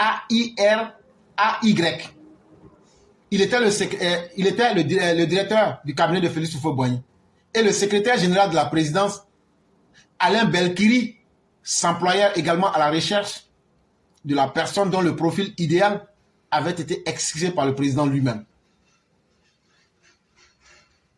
Et la personne qu'on va trouver, son nom c'est Aboubacar Diaby. Ah oui, il faut qu'on explique tout ça. Ça peut prendre un peu de temps. Mais quand on va donner tous les détails là, peut-être qu'un jour ça va aider les gens à comprendre beaucoup de choses. C'est là qu'on va trouver Aboubacar Diaby, l'oiseau rare, celui qui est prêt à donner son dos. C'est ainsi que, avec le concours de toutes les bonnes volontés, fut identifié M. Aboubacar Diaby, à l'époque directeur de la BIAO. La BIAO, c'est la Banque internationale pour l'Afrique de l'Ouest. C'est quelqu'un qui a fait ses études en France, à l'école des hautes études commerciales qu'on appelle HEC. Selon la rumeur, il aurait fait des études dans les universités anglo-saxonnes, notamment à Harvard, et fait des stages à la Banque mondiale. Et après encore, il y a des rumeurs qui disent qu'il a fait des études à Harvard University et qu'il a fait stage à la Banque mondiale. En ce moment-là, les Ouattara, ils étaient les péperos. Le vieux, je ne me moque pas de toi, hein, mais tu sais que bon, même si je me moque de toi là, de toute façon, quand quelqu'un se moque de son grand-père, tu ne peux rien me faire. Voilà. Le gouverneur Guy Néré, selon lui, était très apprécié par les membres du conseil d'administration de la BIAO à Paris, tout comme par les cadres de la banque à Abidjan. Le président le reçut pendant 1 heure dans son bureau au palais du Plateau, pas très loin de la BIAO. Félix Houphouët-Boigny fut séduit par le personnage et dit de lui que le visage est le reflet du cœur. Ça veut dire c'est un enfant, comment on appelle ça même là? Un enfant de cœur, oui, je ne sais pas comment on appelle ça, j'oublie. Il dit vraiment, voilà la personne que je recherchais. Selon le président Félix Houphouët-Boigny, il lui demanda, vers la fin de leur entretien, quel était le montant de son salaire à la BIAO. Le monsieur répond, mon salaire là c'est 800 000 francs. Hey, 800 000 francs qu'on te dit là, on est dans des années très lointaines. Hein? Donc là, ça c'est beaucoup de millions aujourd'hui. Il n'y avait pas encore eu d'évaluation.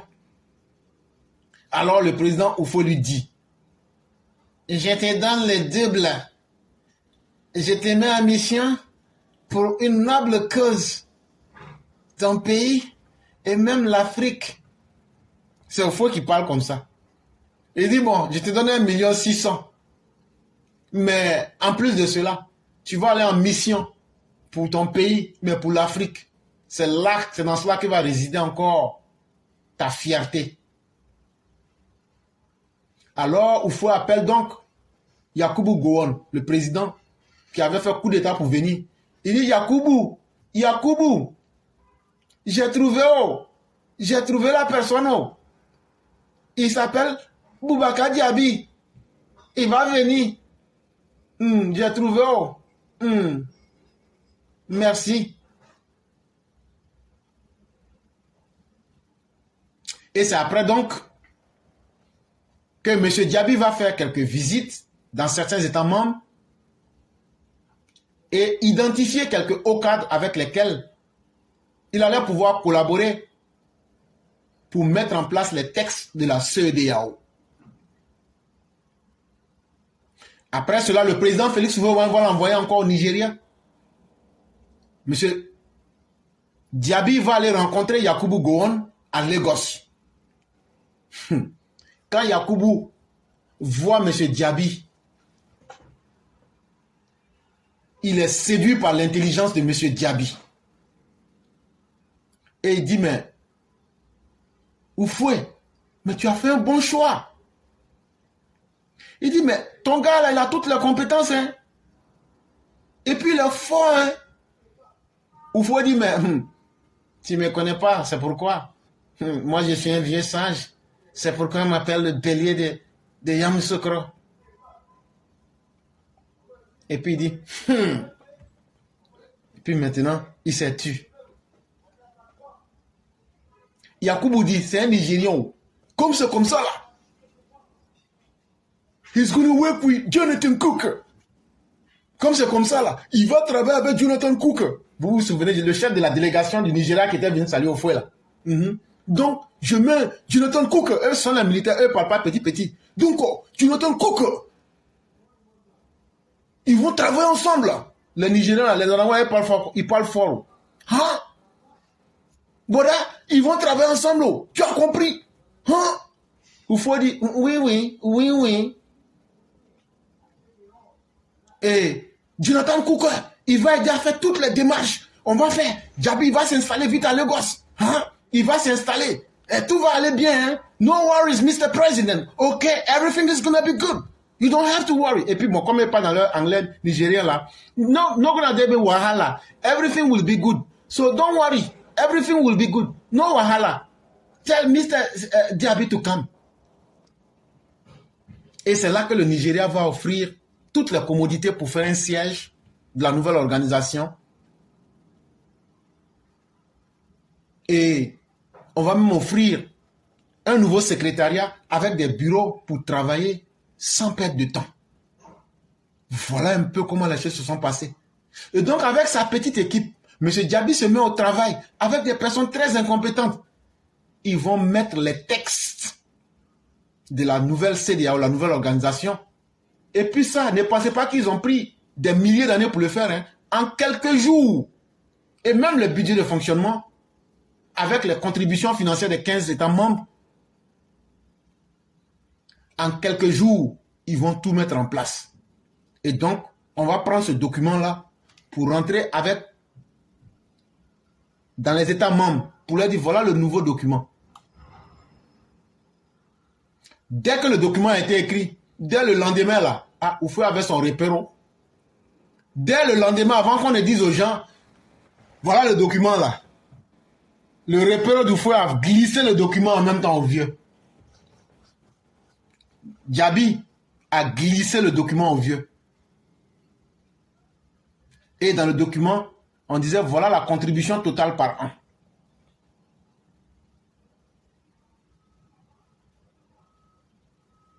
Mais qu'est-ce que Houphouët dit? Houphouët paie sa contribution dans la même semaine.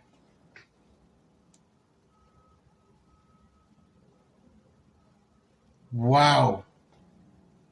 Donc vraiment, Houphouët était intéressé. Après, le Nigeria aussi paie sa contribution. On venait d'avoir deux États forts. Un qui est grand géographiquement, mais qui n'a pas le charisme politique. Et un État, la Côte d'Ivoire, qui est petit, mais qui a un homme charismatique. Et donc, Puisque ces deux États-là ont payé, qui peut encore dire qu'il y a quelque chose qui manque? On va dire, comme on a déjà un peu d'argent, commencez déjà à recruter du personnel. Eux vont commencer déjà à faire les travaux de fond de la nouvelle structure. Mais pour vous dire la vérité, en dehors du Nigeria et de la Côte d'Ivoire, là, les 15 États, là, les 13 autres, là, ils n'ont rien amené. Ils n'ont même pas déposé un kobo. Quand on dit kobo, ça c'est dans le pidgin pour parler d'un centime de Naira. Un franc CFA. Ils n'ont pas déposé. C'était dans des conditions qu'avec amoindrissement des ressources financières, le docteur Aboubakar Diaby vint voir le président Félix Houphouët-Boigny pour lui exprimer un peu son scepticisme sur la possibilité de créer cette nouvelle organisation, tant souhaitée par le président Félix Houphouët-Boigny et épaulée par le Nigeria. Il avait épuisé les montants des contributions des deux États. Sur 13 pays, si c'est seulement 2 pays qui ont payé, les autres n'ont pas payé, on fait comment? Ah, M. Diaby est revenu à Abidjan et dit, vieux, ton projet là c'est un bon projet, hein, mais actuellement il y a un dilemme. Les 13 qui n'ont pas payé là, l'argent qu'on a reçu là, c'était pas suffisant. Donc actuellement là, on est bloqué en pleine route, comme le mythe de Sisyphe. On a poussé le rocher pour aller vers la montagne. On est maintenant en plein milieu de la montagne. Si on laisse le rocher, ça va s'écraser sur nous. Si on ne laisse pas aussi, on est en train de souffrir. Donc on fait comment?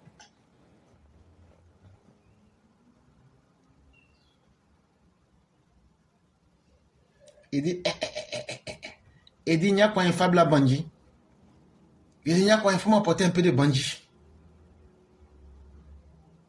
Quand il a bu un peu son bandit, il a dit, il a nettoyé sa gorge. Il dit, Monsieur Diaby, pour les 13 États membres là, il ne faut pas t'inquiéter. Oh. Je vais voir le montant global, ça fait combien? Il faut me dire, ça fait combien? Ah, Monsieur Diaby dit, vrai, vieux, c'est beaucoup, hein? Et il faut me dire. Monsieur Diaby donne le montant. Guinéré. Non, pardon, c'est Belkri. Il dit Belkri. C'est Baoulé, il ne peut pas dire Belkri, il dit Belkri. Belkri.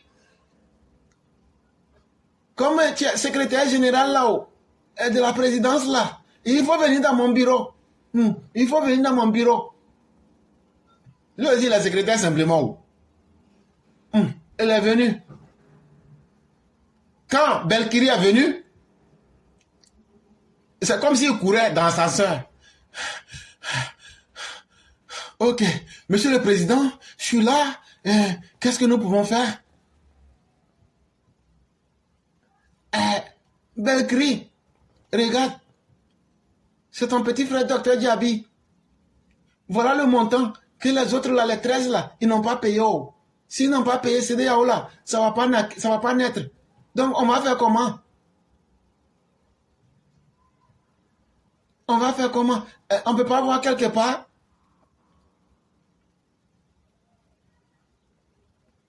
Diaby était à Abidjan. Ils disent dans 3 heures du temps, on va essayer de voir à côté. Mais à côté là, c'était pour voir dans les banques quoi. Voilà, ça il faut dire ça aux gens. Quand ils disent vont voir à côté là, dans tout État, tout gouvernement a des fonds secrets. Et aussi voilà. Ils disent donc, dans 3 heures du temps, on va voir à côté. Donc, M. Diaby est resté à Abidjan 1 jour, 2 jours. Ce n'était pas des petites sommes. Hein. C'est là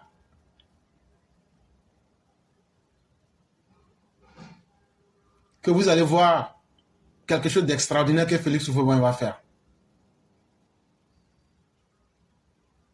On dit à monsieur, vous allez recevoir l'argent dont vous avez besoin. Et ça sera la contribution totale. Et qui va payer? La Côte d'Ivoire. C'est alors que M. Diaby reçut l'assurance que leur compte venait d'être crédité d'un montant exact viré, qu'il prit le premier avion pour regagner Lagos. Donc en 48 heures là, il y a un gros montant qui est tombé dans les banques du Nigeria. Ils ont ouvert un compte Chap, chap. Vrou. Ils ont mis jeton là-dedans. Et ils ont repris les travaux. Et ils ont travaillé. Ils ont finalisé totalement la naissance, la personnalité juridique même de la nouvelle organisation qu'on allait appeler la Communauté économique des États de l'Afrique de l'Ouest. C'est Oufoué qui a financé, à la place des 14 personnes, lui-même inclus, la Côte d'Ivoire incluse, Oufoué a financé à la place des 14 personnes sur 15 États. Par l'intermédiaire du directeur général de la banque, proche du président Gowon, ce dernier avait appris le geste de la Côte d'Ivoire à l'égard de la nouvelle organisation. C'est ainsi que le président Yakubu Gowon fit venir M. Diaby pour lui demander quelques explications sur cette opération des fonds en provenance de la présidence de la Côte d'Ivoire. Celui-ci dit alors que, compte tenu de l'épuisement des fonds que leurs deux pays avaient mis à la disposition pour débuter les travaux de la création de la nouvelle organisation, il s'était adressé au président Félix Houphouët-Boigny pour lui soumettre les problèmes financiers auxquels il devait faire face. Aussi a-t-il décidé d'avancer ces fonds en attendant que les États en retard sur le paiement de leurs contributions puissent remplir leurs obligations vis-à-vis de l'organisation. Le président Gowon semblait un peu confus, car selon lui, si je l'avais informé de l'état calamiteux de la situation financière de notre structure, il aurait pu participer à l'effort financier du président Félix Houphouët-Boigny. Pour lui, en sa qualité de pays siège de l'organisation, il avait également une obligation morale pour nous assister et faire que le président Oufo vient de le faire. Et donc, voyez-vous, c'est là qu'on sent que ceux qui veulent aider l'Afrique, là, ils n'ont pas besoin de publicité. Oufo a aidé sans tenir compte des différences. Et regardez ce que Yakubu Gowon dit. Il dit, mais quand c'est comme ça, là, au lieu de prendre l'avion pour aller à Abidjan, là, il fallait me dire aussi, moi j'allais mettre un peu aussi. Mais ce n'est pas gâté. Comme on a vu que ce n'est pas l'argent pour déstabiliser le Nigeria, continuez votre travail. Mais tous ceux qui parlent là, vous parlez beaucoup pour ne rien dire. Tous ceux qui veulent aider l'Afrique là, venez nous aider à expliquer d'où nous venons, qui nous sommes, que voulons-nous et que pouvons-nous faire. Maintenant, les populistes qui ont pris le pouvoir là, le poids du réel va vous contraindre à manger vos propres totems. Je parle des Sénégalais. Aussi, Yakubu Gowon se promettait de prendre contact avec Félix Houphouët-Boigny pour savoir si son pays pouvait rembourser à la Côte d'Ivoire la moitié de la somme qu'elle avait virée dans le compte de l'organisation. Mais Yakubu ne s'est pas limité à ça. Quand tu as de bonnes intentions, on ne peut pas cacher. Il dit, Good morning, Mr. President. How are you? Lui aussi, il dit, moi je ne comprends pas français, anglais, même français, là, même quand je parle, même là, c'est pas facile. Mais ça va, ça va. Il dit, Mr. President, can I give you half of the money back? Il dit, je peux te rembourser moitié de l'argent que tu as donné là. Je ne sais pas où. Baoulé, de façon Baoulé est bête. Il dit, je ne sais pas où. Toi, tu ne sais pas. Toi, tu ne sais pas. C'est nous, on sait. Akisi Moye, toi, tu ne sais pas, c'est moi, je sais. Bon, moi, je ne sais pas aussi. Mais Nina Kwadjo, toi, tu ne sais pas où. Mais c'est moi, je sais où. Effectivement, des contacts eurent lieu avec le président Félix Houphouët-Boigny, mais ce dernier, grand seigneur, répondit, ce qui est fait est déjà fait, et la Côte d'Ivoire récupérera ses fonds lorsque les États membres mettront à jour leur paiement au budget de l'organisation. Là maintenant c'est faroutage quoi. Ah non, comme quelqu'un s'en va chercher, il s'en va faire premier pas de dot. Non, et non, rien ne me fait mal. Toi, rien ne te fait mal. Tu es sûr que rien ne te fait mal, hein? Parce que tu veux chercher kidnapper enfants des gens. Non, moi je suis bon. Non, c'est bon. Moi je ris pas beaucoup. Moi je parle pas beaucoup. Je n'ai jamais vu qu'un garçon s'en va marier femme. Non, il est gentil. L'enfant, il est respectueux. Il ne lève même pas sa tête pour regarder les gens. Il a honte de tout le monde. C'est Faro.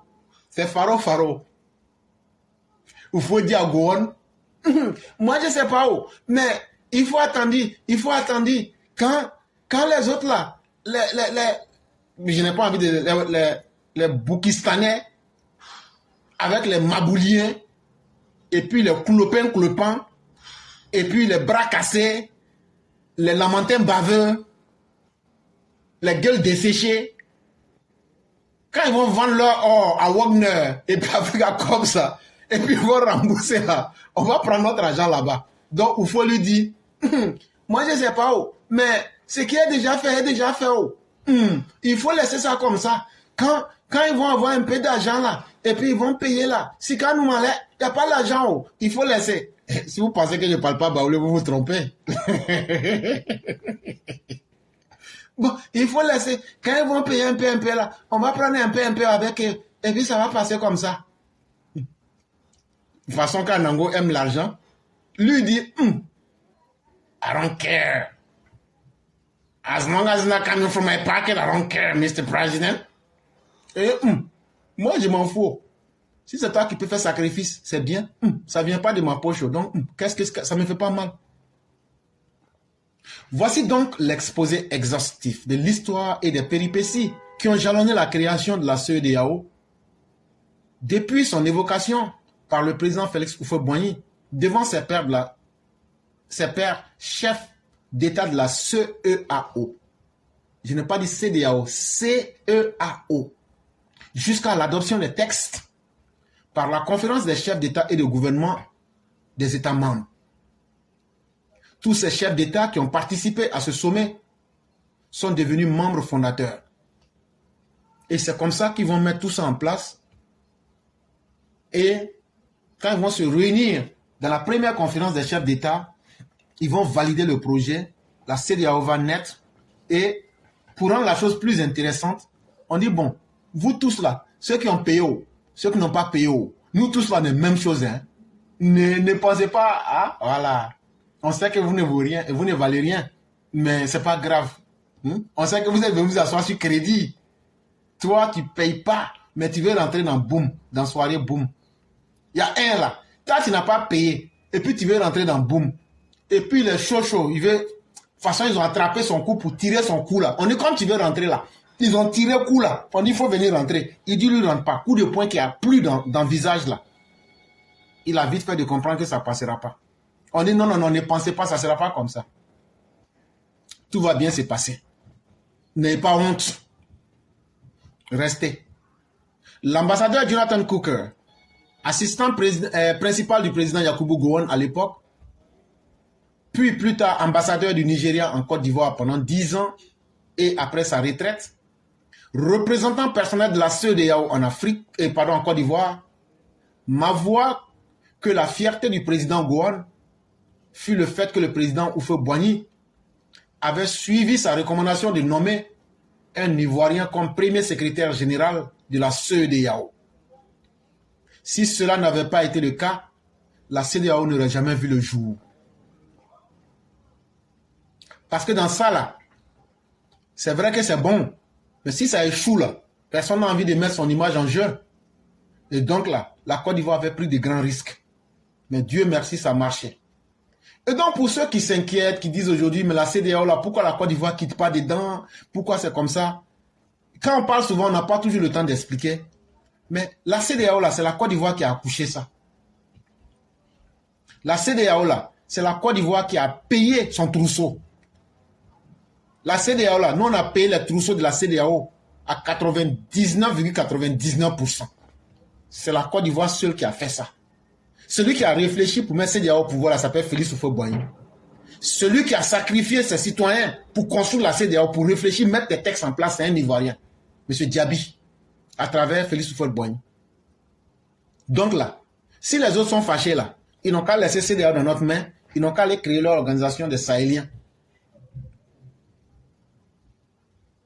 Et donc la question qui se pose aujourd'hui pour ceux qui ne connaissaient pas toute cette histoire-là, est-ce qu'il faut garder la CEDEAO ou bien est-ce qu'il faut bannir la CEDEAO? La réponse elle est simple. plus que jamais, la création de l'Organisation de l'Unité africaine devenue Union africaine est bâtie sur deux textes fondamentaux. Le plan d'action de Lagos de 1975. Il a mis en valeur les richesses du continent africain en partant du texte de l'exposé du président Félix Houphouët-Boigny, puis a indiqué que les voies et moyens pour atteindre nos objectifs de développement afin de faire de notre continent un vrai partenaire solide et crédible dans la gestion des affaires du monde.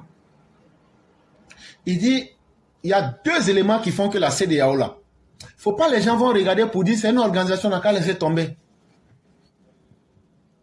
Il dit, il y a ce qu'on appelle le plan d'action de Lagos, qui avait été un exposé fait par le président Félix Houphouët-Boigny. Et c'est tout ça qui a conduit à la création de l'UA, mais en même temps aussi avec la CEDEAO. Est-ce qu'on peut aller vers le monde, dans la gestion du monde en rang dispersé? Non. Si on n'arrive pas à s'entendre sur le continent, et qu'au plan local, on arrive à partir en groupe, il dit que c'est toujours utile. Et donc, l'existence de blocs communautaires est chose utile. Le président William Tolbert, dont on vous a parlé, était celui qui avait présidé ce sommet mémorable qui adopta le plan d'action de Lagos. Il avait donc été chargé par ses pairs de mener avec une équipe de communicateurs une sensibilisation maximum en direction des populations africaines qui devraient se l'approprier. Malheureusement, un coup d'État l'avait renversé quelques jours seulement après l'adoption de ce plan de Lagos, qui devait être le texte phare et même la Bible de l'Afrique. Le texte fut mis dans les placards pour réapparaître en 1991 à l'occasion du sommet de l'Organisation de l'Unité africaine dans la nouvelle capitale du Nigeria, c'est-à-dire à Abuja. Et c'est pourquoi on l'appelle aujourd'hui le traité d'Abuja, qui sera adopté dans une extrême liesse par les chefs d'État et responsables de toutes les structures africaines. Invité à ce sommet qui fut mémorable, le traité d'Abuja fut signé le 3 juin 1991 à Abuja au Nigeria. Ce texte était devenu la Bible des institutions africaines pour cheminer vers l'intégration totale de notre continent afin d'acquérir une prospérité et une postérité pacifique. Et donc, à partir même du traité d'Abuja, qui est la même chose que la première, avec tout ce qui était dedans comme plan, on ne peut pas abandonner la CEDEAO parce que la CEDEAO a en elle les germes de la prospérité de l'Afrique, mais aussi de la réussite même de notre continent. Et donc, est-ce qu'il faut abandonner le travail aussi colossal qui a été déjà fait par des gens sérieux comme le docteur Diaby, comme Yakubu Gowon, comme l'ambassadeur, l'ancien ambassadeur du Nigeria, comme des gens comme Félix Houphouët-Boigny, parce que nous sommes en 2024? Non. Et c'est pourquoi nous disons, ceux qui n'ont pas envie de la prospérité et ceux qui n'ont aucun plan pour l'Afrique peuvent essayer une nouvelle aventure. Mais la Côte d'Ivoire ne quittera jamais la CEDEAO parce que c'est notre enfant. Quel que soit ce que tu reproches à ton enfant là, tu peux toujours lui permettre de s'améliorer. Pour le traité d'Abuja, l'intégration devait impérativement d'abord se faire au sein de nos organisations régionales qui doivent en leur sein procéder à des réalisations concrètes des étapes par étapes, telles la libre circulation des biens et des personnes, le droit d'établissement des convergences macroéconomiques pour la création d'une monnaie commune dans la région. Et donc, on ne peut pas abandonner la CEDEAO parce que dans le traité d'Abuja, on devrait, l'autoroute qui est faite de San Pedro pour aller, je crois, vers le Mali, l'autoroute qui est faite déjà de Bouaké jusqu'au Burkina Faso, l'autoroute qui est faite déjà de Monrovia jusqu'à Lagos, vous voyez que tous ces plans avaient déjà été tracés. Mais en plus de cela, on devrait faire des convergences macroéconomiques. Ça veut dire sur le plan global de nos économies, là, on devrait harmoniser nos économies pour arriver à donner des résultats pour le bonheur de nos populations. Et tout ça, si on avait réussi, ça allait nous amener à la création d'une monnaie commune dans la région. Cela aurait apporté plus de prospérité, plus de paix. Dans cette voie, la CEDEAO s'est illustrée au sein de l'UA comme la plus performante des organisations. Et donc, quand on parle de l'UA, ou si vous voulez, de l'OUA, c'est la même chose. Parmi toutes les organisations sous-régionales, que vous prenez la SADC, que vous prenez n'importe quelle organisation, la CEDEAO est la mieux structurée et la mieux performante, même si elle n'est pas à la perfection.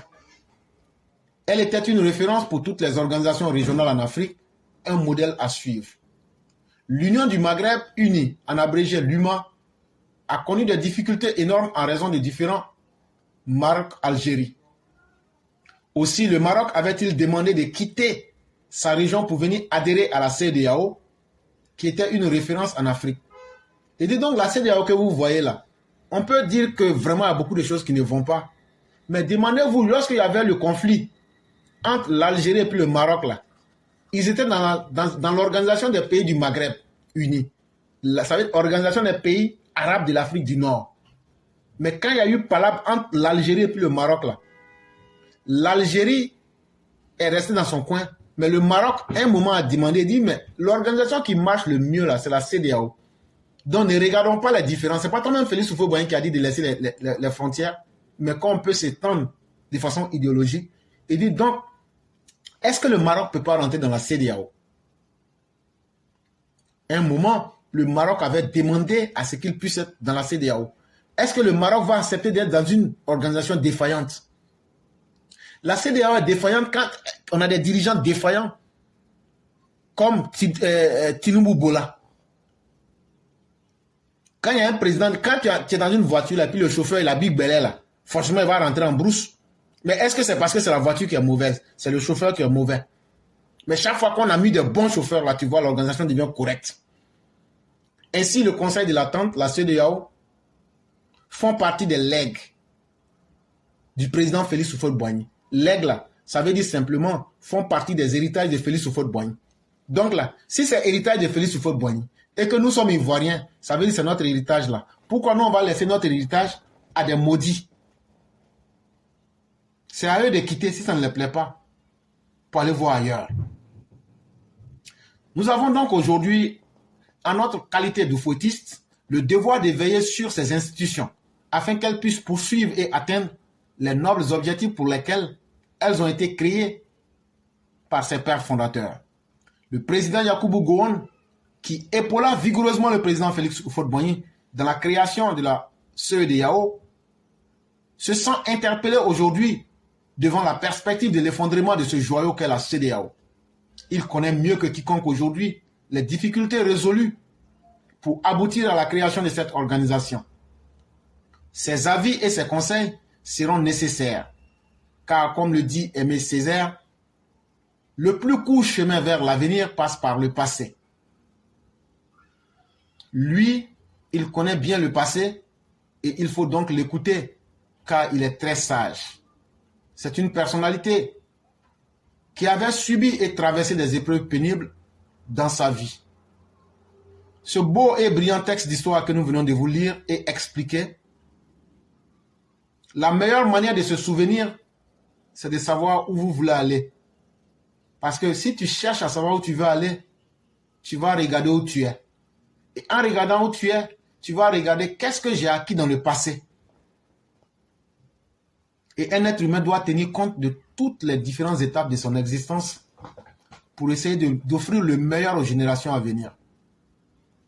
Mesdames et messieurs, ce texte que j'ai lu et interprété à ma façon, moi je n'étais pas là quand cette histoire se passait. Je n'étais pas témoin oculaire. C'est l'ambassadeur ici à Mara, qui a été ancien ministre des Affaires étrangères de 1990 à 1999, qui nous raconte l'histoire. À vous d'aller vérifier s'il y a des manquements, des fautes ou des insuffisances et de venir les mettre à la portée du grand public.